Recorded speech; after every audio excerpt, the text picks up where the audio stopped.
What's going on, guys? Welcome back to the channel. Here we are with probably like our third installment, drone flying with Kyle. There is no microphone on the drone, you're basically just getting a 720p constant feed. I think it's like 30 frames per second, if that. I'm not sure.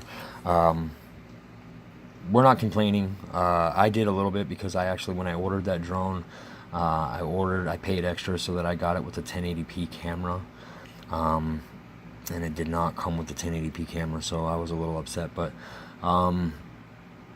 it was just one of those things where the place that you buy it from, it would be ridiculously crazy, and just a ridiculous amount of loops and hoops you would have to jump through to get something like that returned, or even get a hold of I did get a hold of the seller of it, and unfortunately he didn't have any of the 1080p cameras actually left. That's actually a mod that can actually be done to it as well. You can just get like a 1080p kind of like Mobius camera type lens, which is funny because I'm looking at my Mobius 2, and it's almost the same thing, but not quite. The Mobius 2 camera is much bigger, and the Mobius 2 is 1080p 60 frames per second. It is a bad-ass camera. It rivals the 4K camera that I have in my Galaxy S8 Plus here.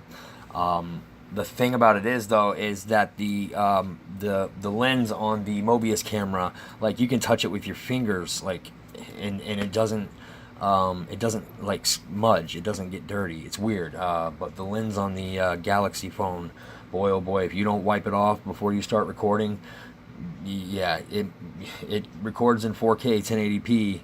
Like, oh, what is it, 90 frames per second or 120 frames? I don't know. It's something ridiculous. But if you don't wipe that lens off, you're not going to get the full potential out of the phone. Anyways, so we've been trying to attempt this but this is our third time. This was our third attempt. Last time we tried doing this, I had the Peaks Extreme out there, and the left aileron servo stripped, and the aileron was stuck in the up position, which caused the plane to do all kinds of crazy shit before I finally just cut the throttle. I stopped fighting it, cut the throttle, and just let it hit the ground. Surprisingly, Dynam airframes are probably some of the best ones out there. That's no bullshit. I have no love for Dynam, trust me. What I do care about is craftsmanship and quality, and customer service, customer assurance. Dynam has badass airframes. They have some of the best EPO. Actually, I'm going to say it. Dynam has the best EPO foam out of any of the major RC plane companies.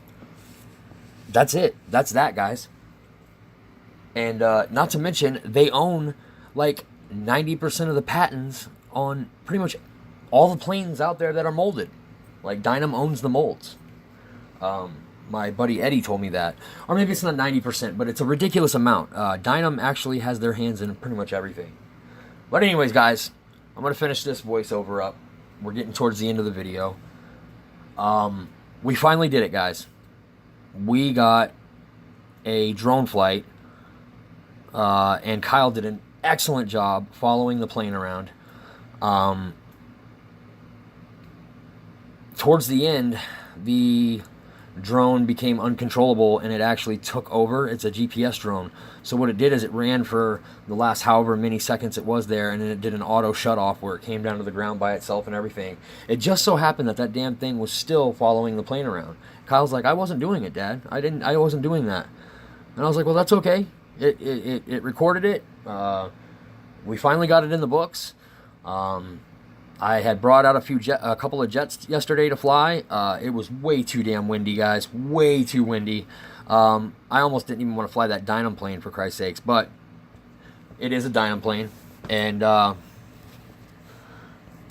wasn't worried. I wasn't worried. I wasn't going to be nervous to fly it. So that's it, guys. I'm